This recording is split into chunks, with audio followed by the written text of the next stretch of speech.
3-4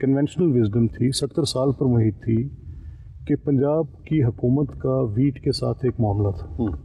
اب میں خود ایک کسان ہوں تو میں چیف منسٹر کے پاس گیا, میں نے کہا اپنے پنجاب گورنمنٹ کو ویٹ سے پل آؤٹ کر لیا ہے, یہ کنونشنل وزڈم کے خلاف ہے. اور ان کو ہم نے بہت ریزن دیا. انہوں نے مجھے کہا کہ یہ اس کو میں I am not going to be in it, اور میں اس کو I am pulling out the government. میں نے کہا یہ تو کلینک آف بکس کی بات ہوگی, بٹ جتنا فرم ڈیسیجن تھا, اور اب لیٹلی اس کا جو کانسیکوینس ہم دیکھ رہے ہیں کہ ایک عام آدمی جو فارمر اور ایک غریب آدمی اور مزدور کا جو معاملہ ہے, تو اس کے پاس آج بھی ویٹ سستی اور آٹا سستا ہے. We are speechless on that. تو آپ سمجھتے ہیں کہ وہ گندم نہ خریدنے کا فیصلہ ابھی تک تو عوام الناس کے ساتھ جو ان کی یہ آرگومنٹ تھی کہ آٹا سستا رہے گا, گندم سستی رہے گی, that is proven to be correct. لیکن جو کسان کا نقصان ہوا, یہ ہمارا کیس تھا, یہ ہم کہہ رہے تھے. لیکن آج جب میں کسان سے پوچھتا ہوں تو کسان گورنمنٹ کی پالیسیز کے اوپر بہت معترض نہیں ہے. گارڈن ٹاؤن لاہور میں اپنی رہائش گاہ پہنچے.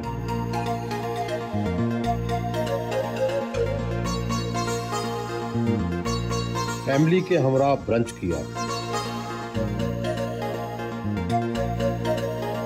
ڈاکٹر صاحب, احمد خان کیسا ہے جی؟ اس کی کیا خوبیاں ہیں اور کیا اس سے شکایتیں ہیں؟ بچپن سے دیکھا ہے کہ ذہانت, intelligence, confidence, decision making. As a debater of prize winning H S N college and government college, یہ ہر سچویشن کو کنٹرول کر لیتا. میرا ایک مددگار ہے, ساتھی ہے, دوست بھی ہے. بیٹے میرے دونوں باہر ہیں, ایک امریکہ میں ایک انگلینڈ میں. بس بیٹی اور یہ سب گھر ان کا ہے. ان سے ہی میری زندگی کو خوشیاں میری ان کے ساتھ ہیں. شادی کو کتنے سال ہو گئے؟ 25 years. سب سے اچھا وقت کون سا تھا اور سب سے مشکل وقت کون سا تھا؟ مشکل وقت تو کوئی بھی نہیں ہے ابھی تک ہم لوگوں کا, الحمدللہ, اور اچھا وقت ہی ہے. ان کی سب سے اچھی بات کیا ہے؟ اچھی بات ان کی سب سے کہ ان کو غصہ نہیں آتا, ٹھنڈے مزاج کے. اور اگر آپ میں دونوں میں کوئی اختلاف ہو, لڑائی ہو, تو اونچا کون بولتا ہے, کون معاملات کو ہینڈل کرتا ہے؟ معاملات کو یہ ہینڈل کرتے ہیں, اونچا میرے خیال سے میں بولتی ہوں. تو پھر کیسے صلح ہوتی ہے؟ کون پہل کرتا ہے؟ ہمیشہ یہی کرتے, میں ذرا جلدی پینک کر جاتی ہوں. ان کی خامی کیا ہے؟ بیویاں تو آپ کو پتہ ہے نا ہر خامی پہ نظر رکھتی ہیں. خامی مجھے تو ان کی صرف ایک ہی لگتی ہے, اسموکنگ, اور اس کے علاوہ کوئی بھی نہیں لگتی, یا پھر بہت زیادہ مصروف ہیں میرے خیال سے. بچوں کو کس نے زیادہ وقت دیا؟ بچوں کو ٹائم تو میں نہیں دیا, لیکن یہ کہ جب اپنا یہ ٹائم نکالتے ہیں تو یہ ٹھیک دے لیتے ہیں. سال میں ایک دفعہ پھر بچوں کو یہ ویکیشن اچھی کروا دیتے ہیں, اپنا ٹائم یہ پورا کر دیتے ہیں, جو ان کا مسنگ ہوتا ہے ہمارے ساتھ. پاپا از کوائٹ ڈفرینٹ باقی فادر سے, بیکاز جب وہ اپنا مسنگ ٹائم کور اپ کرتے ہیں تو ہی ڈز اٹ ویری ویل. سب کے ساتھ مطلب گھل مل کے بات چیت کرتے ہیں. اور آپ کیا کر رہی ہیں؟ میں ڈگری اپنی لے رہی ہوں فرام کنیڈ, پولیٹیکل سائنس میں. اور آگے کیا کریں گے؟ Hope fully CSS, otherwise masters from abroad. Rana صاحب, آپ بچپن کے دوست بھی ہیں احمد خان صاحب کے, اور رانا پھول کے پوتے بھی ہیں آپ, رانا اقبال صاحب کے بیٹے ہیں. کیا ان میں سب سے اچھی بات کیا لگی آپ کی؟ دوستی کی بنیاد کیا ہے؟ ہماری دوستی کی بنیاد صرف ایک ٹرسٹ ہے, جو ہم بھائیوں کی طرح ہیں. ان کا بھائی کوئی نہیں ہے, لیکن میں ان کا بھائی, میں اپنے آپ کو بھائی سمجھتا ہوں. اور ان کی سب سے اچھی بات کیا ہے؟ ہی بلیوز ان می. ان کو سب کچھ جو میں کہہ دیتا ہوں وہ سمجھتے ہیں کہ میں ٹھیک کہہ رہا ہوں. میں نے ان سے کبھی غلط بیانی نہیں کی. آپ دوست ہیں, کوئی انہیں سمجھاتے بھی ہوں گے بھائی یہ نہ کیا کرو احمد. سمجھانے کی عمر تو ہماری اکٹھی گزری ہے, خود ہی سمجھتے رہے. اب بہرحال بہت ماشاءاللہ دین کے لحاظ سے بھی اور سوشلی بھی دونوں چیزیں ساتھ ساتھ چل رہی ہیں. تیمور صاحب, والد کی سیاسی گدی پر تو آپ بیٹھ چکے ہیں, یہ بتائیں کہ کیا کیا پڑھا اور اس کی کیا کیا تیاری کی؟ سیاسی گدی پہ تو سر ہم نہیں بیٹھ سکتے, اور نہ ہی I think I can replace them, پر I do help them out. میں کوشش کرتا ہوں کہ جتنی ان کی ہیلپ کر سکوں ہلکے میں چلا جاؤں. ہی از ویری بزی, جتنا وقت دے سکتا ہوں دے سکتا ہوں. اور تیاری کے لیے آئی ایم